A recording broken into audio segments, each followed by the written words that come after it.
Today on No Greater Love with Pastor Jeff Kramer. And so while it's important for those of you that are not actively married to understand what God has for you as a Christian, it's equally important here for those of you that are already married, for those of you that are in a split marriage. Maybe that has been because you have come to faith. Maybe it was because of a choice that you made a long time ago. Regardless of whatever that choice is or how that has come to be, I want you to walk away with hope in God and understanding that God will sustain you and for the Christian spouse, if your wife is not saved or your husband is not saved, please understand that you are a massive agent to the balance of your home, and God is still with you. Innocent blood, He showed His love, taking the cross for us. No greater love than innocent blood. Welcome to No Greater Love with Pastor Jeff Kramer. Our study in Genesis picks up today with the story of Joseph. Throughout his life, we see a man who endured great difficulty and pain, even though he had a heart to follow and obey God. Whether it was being rejected by his brothers because of envy and jealousy, and having his family torn apart when they sold him into slavery, or being falsely accused by his boss's wife and getting thrown into prison because of it, Joseph always had the encouraging reminder that God was with him. Even in the midst of darkness and the depths of despair, he always trusted in the sovereign hand of God, knowing His love would never fail. At the end of his life, Joseph could confidently make the bold declaration to those who hurt him, "You intended to hurt me, but God intended it all for good. He brought me to this position so I could save the lives of many people." And now, here's Pastor Jeff as we continue our study through Genesis. Deception, sex, and lies. The main purpose here of Genesis so far is it's been to record the origins and the development of the 12 tribes of Israel. That God's plan, God made a plan. There was a covenant that He made. We're in the Old Testament, it's the Old Covenant. And from the book of Genesis, as we have seen, that plan has come forward to Abraham and has been passed on down. Again, we know the patriarchs are coming in. And with those patriarchs, we come now to Israel, the 12 tribes of Israel. And we've seen and we've talked about those. We've seen those sons pop on the scene here. Joseph was the earliest one last week that we left off with. But as we get here today, again, our attention is turned off of that main storyline, and we're shifted to speak to one of the brothers, one of the 12 guys. And this is going to be the fourth son. His name is Judah. If you're able to remember this, in Genesis chapter 29, verse 35, we see the birth of Judah. That he comes on the scene as the fourth son here. And so when Jacob was with Uncle Laban up north, and his life was growing and all of that stuff was happening, he spent 2 decades up there, and he added to his life both wives and children and all that. 12 sons and 1 daughter, as we know. And so as we begin, let us remember a couple things about Judah, because we really haven't highlighted a lot about him other than just kind of reading through the text of what's there. But today we would say something about Jesus. We would call him the Lion of the tribe of Judah. Do we get that, right? We remember that. And we'll see that before we close out here, specifically where that's from. But Judah, let's consider this. The first thing that we know about Judah is right here in Genesis 37, verses 26 and 27. I'll read those to you from my side. So Genesis 37, verses 26 and 27, it says this.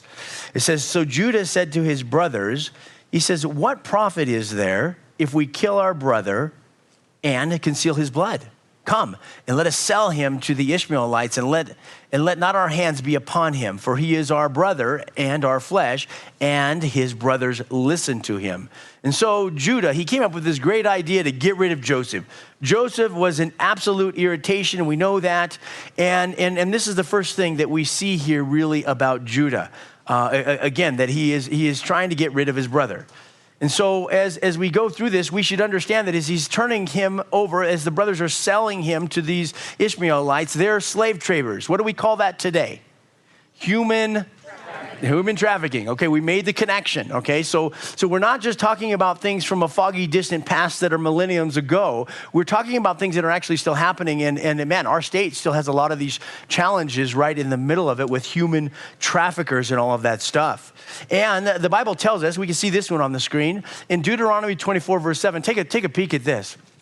It says that if a man is found kidnapping any of his brethren of the children of Israel, and he mistreats him or sells him, then that kidnapper shall die, and you shall put away the evil from among you. And so through Moses, we later find that God speaks very powerfully about that. And so what should you and I understand? Listen, the thing that Judah was doing here, it was worthy of death. It was a very bad thing that he was doing.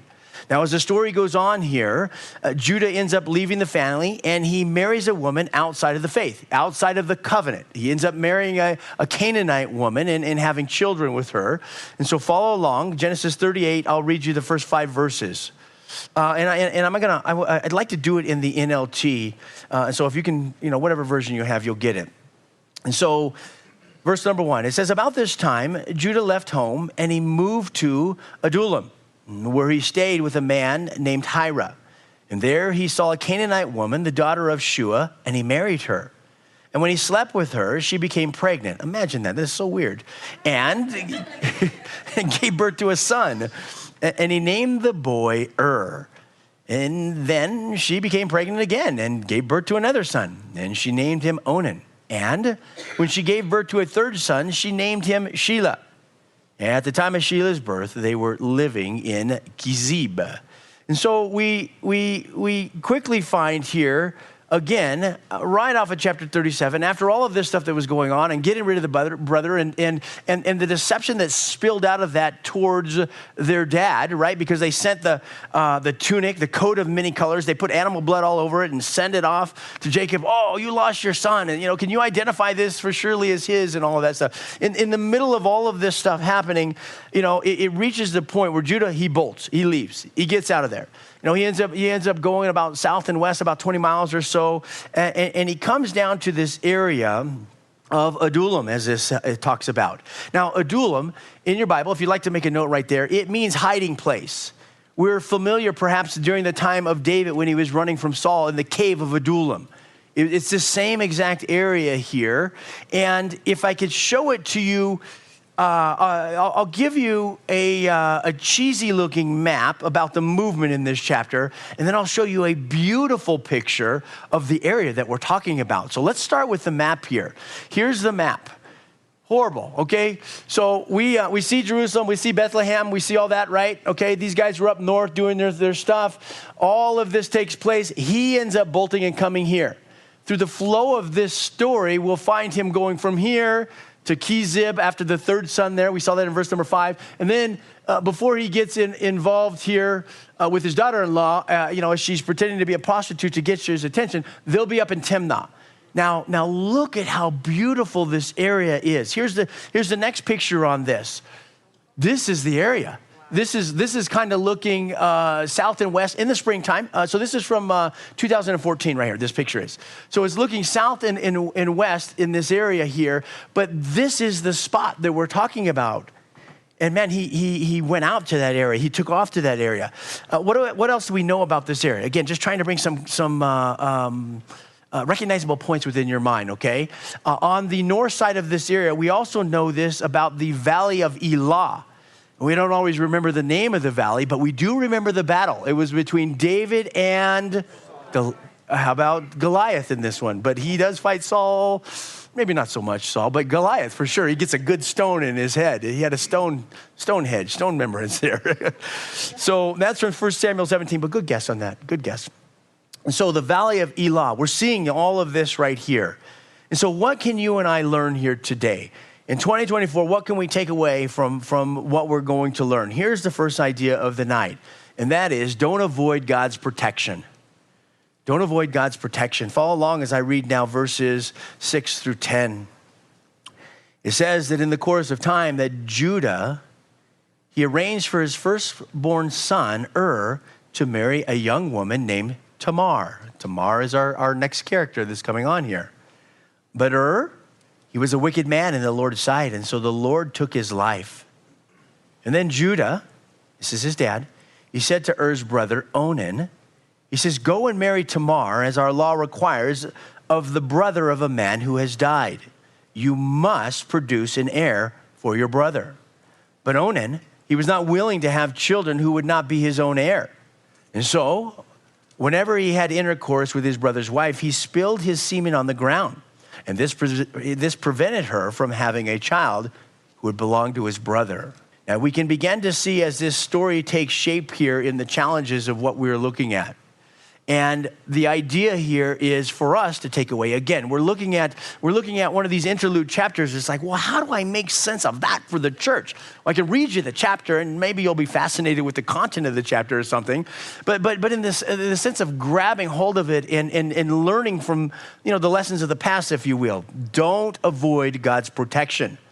Throughout the pages of the Bible, we find that God has given us instruction into what his heart is and what his will is. And God desires to protect and to preserve his people.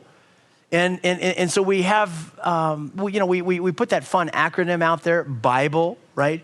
Basic instructions before leaving earth, right? That we're able to gain the heart of God. We're able to understand God as a person in the sense of relationship with us and everything.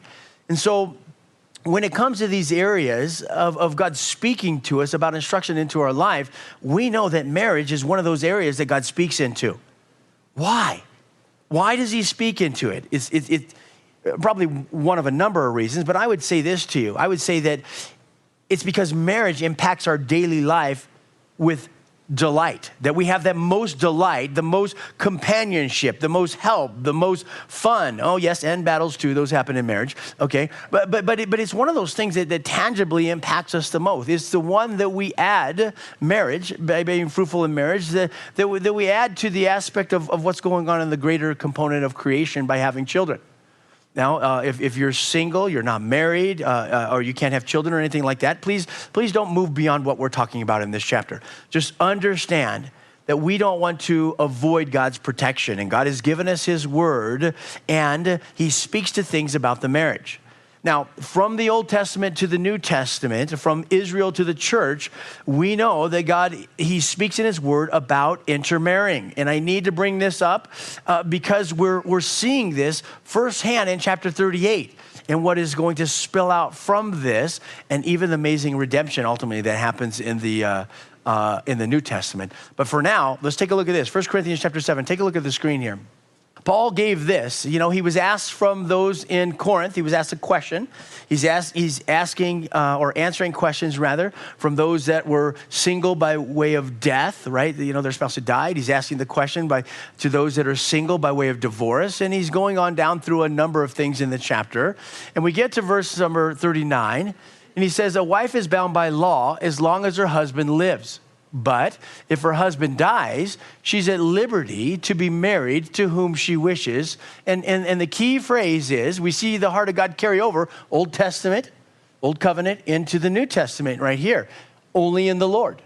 In other words, Christians are to marry Christians, okay? That's the general practice. Now, if we were to move on and we were to hold that thought here, and I'll amplify in a minute, and we were to move into 2 Corinthians chapter 6, 2 verses here. Take a peek at this. 2 Corinthians says, Paul also speaking here, he says, don't team up with those who are unbelievers. How can righteousness be a partner with wickedness? How can light live with darkness? What harmony can there be between Christ and the devil? How can a believer be a partner with an unbeliever? And so the magnification of the heart of God from the Old Testament through the New Testament, is that we find that he doesn't want us to intermarry. And I want us to take this something seriously, because I know that the church, big picture as the church within America, has gotten away from touching on these sensitive topics because of how much broken families and broken marriages and split marriages and all that stuff that we have. Well, listen, first century Christianity was no different to the pain that you and I are experiencing right now. And so while it's important for those of you that are not actively married to understand what God has for you as a Christian, it's equally important here for those of you that are already married, for those of you that are in a split marriage. Maybe that has been because you have come to faith. Maybe it was because of a choice that you made a long time ago. Regardless of whatever that choice is or how that has come to be, I want you to walk away with hope in God and understanding that God will sustain you. And for the Christian spouse, if your wife is not saved or your husband is not saved, please understand that you are a massive agent to the balance of your home, and God is still with you. And so when we touch on these topics like this, I don't want you to get that knee-jerk reaction where you flinch and you coil up and you push back. I want you to understand that you're to stay on mission. And let me show you what that looks like here. We'll take a look at the screen here on a few verses. 1 Corinthians chapter 7, there's a little bit of magnification in there. He says, now I will speak to the rest of you. Though I do not have a direct command from the Lord, he says, if a fellow believer has a wife who is not a believer and she is willing to continue living with him, he must not leave her. Can we understand that? Very simple, right? We get that. Okay, let's move on to the next one. I think there's a couple verses here on this. He says, and if a believing woman has a husband who is not a believer and he is willing to continue living with her, she must not leave him. Pretty understandable. Would you agree? Yes. Let's move on. He says, for the believing wife brings holiness to her marriage, and the believing husband brings holiness to his marriage. Otherwise, your children would not be holy, but now they are holy. He says, but if the husband or wife who isn't a believer insist on leaving, this could be the hard part right here, let them go. In such cases, the believing husband or wife is no longer bound to the other, for God has called you to live in peace. Now, these are some powerful truths. And I know the impact on any fellowship that this has within our families even, as we step outside of the church, our families are impacted by these truths. And the big idea that we're pulling out of this only by way of application, because we're looking at what Judah did. Judah, he got involved in human trafficking his younger brother. Then he bolts the family, leaves the area. He heads south and west about 20 miles roughly. And in that spot there he gets in and he ends up marrying a Canaanite woman at Adullam, that place of hiding. So he's running from the responsibilities that were there. There are some commentators that say that really that Judah, because of what the previous brothers have done, they disqualified themselves from being the firstborn. And some say that he was even going to be taking the helm of that spot. And so he ran. And when we run from God's protection, bad things happen in our life. We continue to find those difficulties that are there. And so as the story continues here, what goes on? Well, Judah got involved to help his son get married. But God was not pleased with Ur was the oldest son here, as we just read. He wasn't pleased with that son because he was a wicked man. There's no two ways about this. I mean, God calls it out. He says, this dude, he says, why? And what ended up happening? He took the guy's life early, okay? And, do you want to come to a Sunday morning or a Wednesday night and talk about, God taking life early? Probably not. But we should understand some of the things that are going on behind this. Let's move to the next brother here before we dive into this. The next brother, Onan. Now, this guy, he was obligated under the Levirate law of marriage to take his brother's wife and to provide offspring in his name. Now, is really fascinating with this. And if you'd like to turn there in your Bible, or we could follow along on the screen here in a moment. But in Deuteronomy chapter 25, Moses later, he lays down some specific things from God, just regarding the heart of God and what this looks like. And so, again, if you're there, awesome. If not, they can flash these things on the screen here for you. And I'm gonna flip ahead to it because I want to give you NLT on this and not just New King James. And so here's what it says in NLT. Again, Deuteronomy 25. Picking up in verse number 5. It says that if two brothers are living together on the same property, put this together in your mind, okay? If two brothers are living together on the same property and one of them dies without a son, his widow may not be married to another one from outside the family. Instead, her husband's brother should marry her and have intercourse with her to fulfill the duties of a brother-in-law. This is the Levirate law. It says the first son that she bears to him will be considered the son of the dead brother, so that his name will not be forgotten in Israel. But if the man refuses to marry his brother's widow, she must go to the town gate and say to the elders assembled there that my husband brother refuses to preserve his brother's name in Israel. He refuses to fulfill the duties of a brother-in-law by marrying me. The elders of the town will then summon him and talk with him.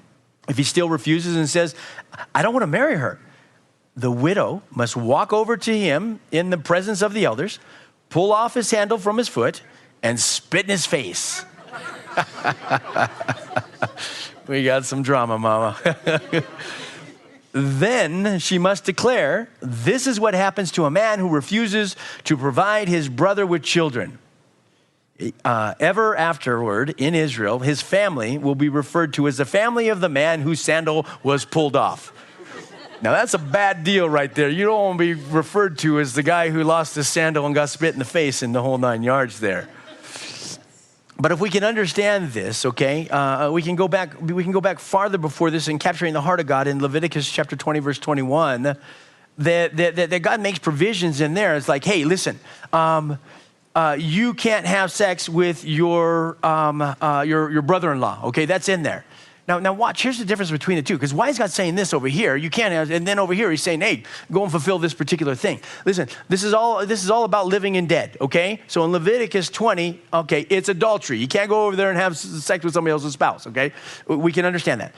But in the days of antiquity here, what we're looking at, and especially in the Middle East in the way that property transferred. Remember, NLT defined this very specially as that, like, hey, two brothers, they're both married, they're living on the same property and all of this stuff. And maintaining those family property rights and sustaining the life of a woman, food, clothing, shelter, and even in this case, sexual intimacy and all that stuff for the continuation of the brother's name. It was okay in God's plan. This is it. This is how God laid this out. Now, we can't get involved in those TV shows that are out there now where you find that, the craziest stuff happens over here in, I think it's the state Utah. I could be wrong with that. I need to be sensitive here. But you see these TV programs where, some dude's got all these multiple wives and kind of trying to go back to something else. What's that called? Starts with a P. That's the one right there. You guys are well versed in that. And so that's not what the Bible's endorsing here, okay? We can understand that, right? Deception, sex, lie, all of this. This is this chapter, man. This is what's in it. Absolutely crazy. And so as we flip back to our core text here, Genesis 38, as we come back to that, we understand this, that Onan, what did he do? Well, he repeatedly took sexual pleasure from his brother's wife, she was a widow. But what did he do? He avoided the responsibility of giving offspring to her. And I read you the text in terms of what it said and what he did. And for this, because this is what he was doing, that God looked on this, he said, no, this is absolutely wicked. And what did he do to that guy? He took his life too. He took, prematurely, he took that guy's life. Now watch, church, okay? Because that's what we're reading here out of Genesis. Now watch here as we come here to our time, okay? Because we're not going to be dealing with the same scene here. But the crazy thing is that we still see this in Scripture, in the New Testament Scripture, of these types of things happening. And now, immediately, you should be doing this in your chair. What? Are you kidding me? Really? Yep. Notice and remember what we were looking at. That when they continue to tempt God, in Old Testament, Israel, or in the New Testament, as Christians, part of the church, knowingly and intentionally sinning against God, God has something to say about that.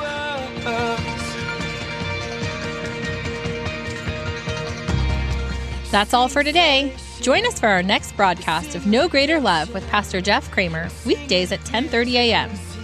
No Greater Love is an outreach ministry of Westminster Calvary and is supported by listeners like you. If you would like to partner with us, please text GIVE to 720-354-6485. Your donation of any amount helps keep No Greater Love on the air, ministering to thousands across the Front Range. We would like to personally invite you to join us for our weekly worship services, Sundays at 8 or 10 a.m. and Wednesdays at 6:30 p.m. We are located in Westminster, Colorado, on the northeast corner of Church Ranch and Wadsworth Parkway, near the Fossa Fitness. If you're not local, tune into the weekly live stream on our web campus, app, Roku, or on Apple TV. Have you downloaded the free Westminster Calvary app yet? You can stay up to date on upcoming events, join a small group, request prayer, and watch live worship services. Just search Westminster Calvary on your favorite app store today. Lastly, we're a church that's ready to serve you. If we can do so, give us a call at 303-223-4640. And remember, there's no greater love than when Jesus gave up his life for you and me. Thanks, and God bless.